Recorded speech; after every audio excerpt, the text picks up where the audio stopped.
Shalom et bienvenue sur cette minute pour revenir à l'évangile. Semer et récolter.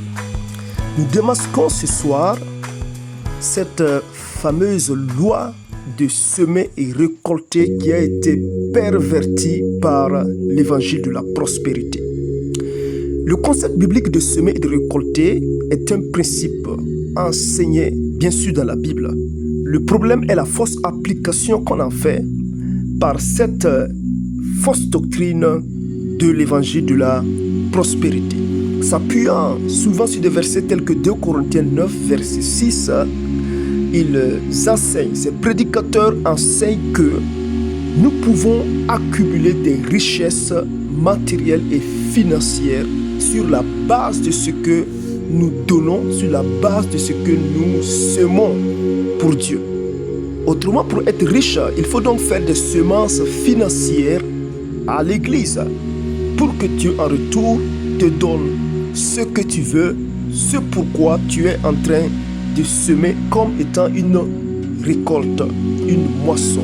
Ainsi, certains vont jusqu'à parler de semences sacrificielles, c'est-à-dire offrir pour Dieu ce qui nous coûte de plus cher afin qu'en retour, Dieu nous exauce nos prières ou qu'il nous donne ce que nous attendons le plus.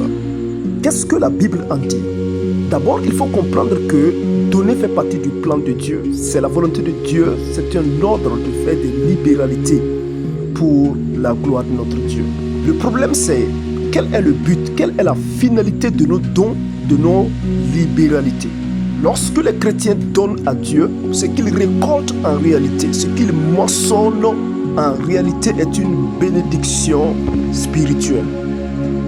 C'est la bénédiction qui est de glorifier et d'honorer Dieu. Jésus disait à propos que votre lumière luise ainsi devant les hommes afin qu'ils voient vos bonnes œuvres et qu'ils glorifient votre Père qui est dans les cieux. Matthieu 5, 16. Lorsque nous semons des bonnes œuvres de libéralité dans la vie des gens, la moisson qui en résulte, c'est le fait que Dieu est glorifié. Autrement, les gens voient les caractères et les attributs du Dieu en qui nous appartenons. La gloire de Dieu, ce sont les caractères et les attributs de Dieu. Les gens doivent voir le Dieu grand, le Dieu puissant, merveilleux, le Dieu riche en dons que nous servons lorsque nous faisons comme lui, lorsque nous donnons. C'est l'exemple que Paul prend avec les Corinthiens dans 2 Corinthiens chapitre 9, versets 12 à 13. Paul parle de leur libéralité en ces termes. Car le secours de cette assistance non seulement pourvoit aux besoins des saints, mais il est encore une source abondante de nombreuses actions de grâce envers Dieu. Verset 13. En considération de ce secours dont ils font l'expérience, ils glorifient Dieu de votre obéissance dans la profession de l'évangile de Christ et de la libéralité de vos dons envers eux et envers tous. La libéralité de ces Corinthiens, de ces croyants de Corinthe, leur ont permis de récolter ou de moissonner deux grandes bénédictions.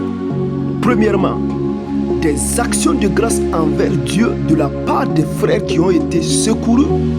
Et deuxièmement, la gloire que ces derniers ont rendue à Dieu en recevant ces libéralités. Le but ultime de nos dons, de nos libéralités, vise la gloire de Dieu. Nous donnons simplement parce que nous voulons que Dieu soit glorifié, que des gens rendent grâce à Dieu et que les gens voient la gloire de Dieu au travers des œuvres que nous faisons. Est-ce à dire que Dieu ne nous donne pas en retour lorsque nous donnons? Oui, Dieu peut nous donner en retour lorsque nous donnons. Et l'apôtre Paul souligne cela en disant: et Dieu peut vous combler de toutes sortes de grâces afin que, possédant toujours en toutes choses de quoi satisfaire à vos besoins, vous ayez encore en abondance. Pour quelle raison? Pour toute bonne œuvre. 2 Corinthiens 8, verset 9. Ainsi, le but pour lequel Dieu leur donnera en retour n'est pas d'accumuler richesse sur richesse, mais de continuer à donner, de leur permettre d'avoir quelque chose pour continuer à donner.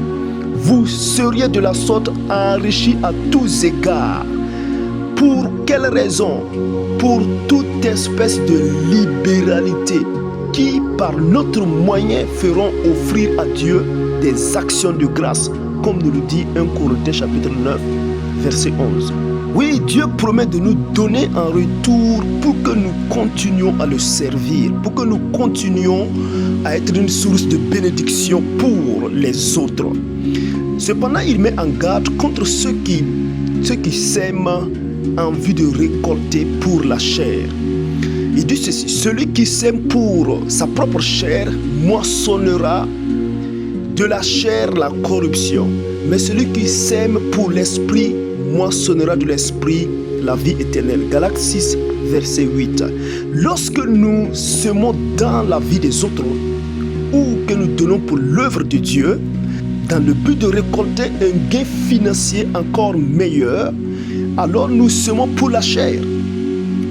Mais lorsque nous semons pour l'esprit, pour Dieu, pour la gloire de Dieu, nous mentionnons des bénédictions spirituelles, la vie éternelle. Ici, la vie éternelle, c'est la qualité de vie que Dieu nous accorde en Jésus-Christ. Donner parce que nous voulons acquérir des choses matérielles et financières de la part de Dieu, c'est vouloir acheter les dons et les grâces de Dieu. Et l'apôtre Paul disait à Simon le magicien: que ton argent périsse avec toi, puisque tu as cru que le don de Dieu s'acquérait à prix d'argent. On ne peut pas acquérir les grâces, les mérites et l'amour, la richesse que Dieu nous donne. Nous donnons pour que Dieu soit glorifié. Nous ne donnons pas en s'attendant à retour de fructifier, de multiplier nos richesses ou d'avoir plus ou d'avoir ce que nous voulons ou ce que nous avons misé. Ça, ce n'est pas du christianisme.